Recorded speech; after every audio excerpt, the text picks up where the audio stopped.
Major's second started this week with a near 4-minute recap of the previous episode. I remember this happening often in the original Major series, and I considered it a blessing at the time as I could just skip through the first few minutes and be done with the episode quicker. But this week I found myself watching the entire thing even though I knew the timestamp where the episode actually started. Part of it was me feeling like I needed to catch up, but most of it was because the animated action was so good that I wanted to see it again.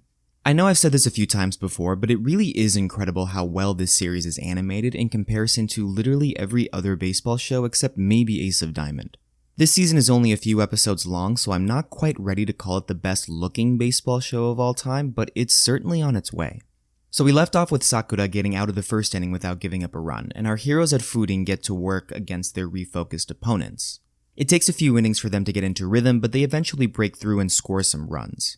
With the game on the line in the middle innings, Danba commits a series of errors at first base that brings back his yips. Apparently last season while playing third base in an elimination game, Danba's errant throw that would have sealed the victory for Fudin led to 2 runs in the victory for their opponent. Ever since then, he's had trouble throwing the bases during games despite him throwing accurately during practice. After that game last season, Danba asked Daigo to take him out of the infield for official games since he has no confidence he can make consistent throws. Daigo calmed his worries by telling him that errant throws aren't actually a problem as they can always be backed up. Daigo doesn't take an active approach in curing his teammates' yips, but instead gives him the confidence to continue playing with this problem. It's this sort of pragmatic thinking that convinces his teammates to respect his leadership despite his physical limitations on the field. He can't fix that problem because no one can at this level, so he's going to do what he can to support his teammate. When Danba's yips resurface in our current timeline, Daigo stays true to his word.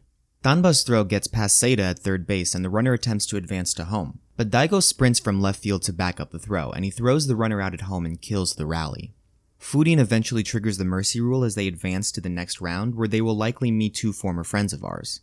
In the previous season of Major Second, we meet Urabe and Andy, a battery on the Mifune Dolphins that start out as the antagonists to our heroes Daigo and Hikaru, but eventually develop into sympathetic characters.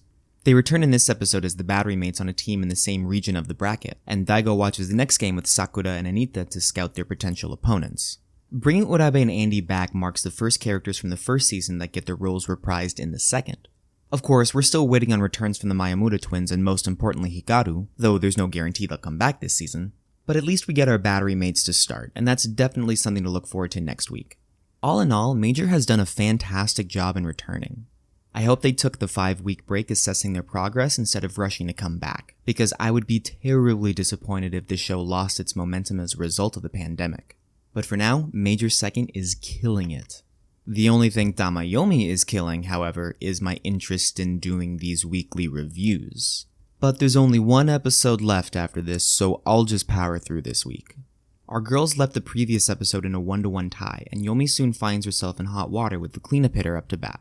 Shinko Shiaga gives Ryoken's best hitter the Barry Bonds treatment by intentionally walking her with the bases loaded in a 1-1 game in the bottom of the 3rd. Yomi then turns to double play in the very next at-bat to escape the inning after only giving up 1 run. So, instead of talking about Tamayomi this week, I want to dissect this play and determine whether this was the correct decision. If you're not familiar with the Barry Bonds treatment, it refers to a plate appearance Bonds had in 1998 against the Arizona Diamondbacks. Up by 2 runs with 2 outs and the bases loaded in the top of the 9th, Diamondbacks manager Buck Showalter elected to walk in a run with Bonds up to bat instead of facing the best hitter in the game. The Diamondbacks gave up a run but got the next batter out to win the game. It's generally accepted that this was the only time a batter has intentionally walked with the bases loaded in the history of Major League Baseball. So there's at least some historic precedent to this decision. But walking someone with the bases loaded and 1 out to go in the game is not the same as walking someone with the bases loaded in the middle of the 3rd inning. A certain set of circumstances has to exist to make sure this play makes sense. The worst possible outcome from this situation is a grand slam. The best possible outcome is a non-productive out like a strikeout or an infield fly where Shinko Shiaga gives up no runs. If our hitter simply hits a single, it will likely score 2 runs and therefore be a worse outcome than an intentional walk. So Yoshino doesn't even have to focus on her power numbers to make this decision. She just has to ask a simple question. What are the odds that she will hit safely? If her batting average eclipses 500, the safest possible choice in this situation is to walk her.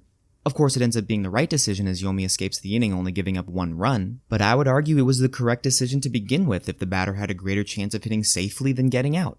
I bring all this up because I wanted to see if Tamayomi put some thought into this scenario or if the show was just messing around, and I'm pleasantly surprised to see good thought put into the story. Walking the cleanup hitter not only provides a unique plot point in a baseball anime, but it also makes sense in the context of the game. I really like how this scene was done, and I'm glad they were able to do it so well. If only the rest of the show didn't look like a hot mess, I would have a brighter opinion about Tamayomi this week. It's way too late for Tamayomi to save itself. It's been on the upward swing over the last 2 episodes, but I still have no intention of calling these episodes good with their copious use of CGI and thoroughly uninteresting characters. Cinderella 9 also looks bad, but at least it's colorful, and it develops a personality in more than 3 of its girls for more than 1 episode. Everything about Tamayomi, on the other hand, just looks so bleh. Thank goodness it's coming to an end next week.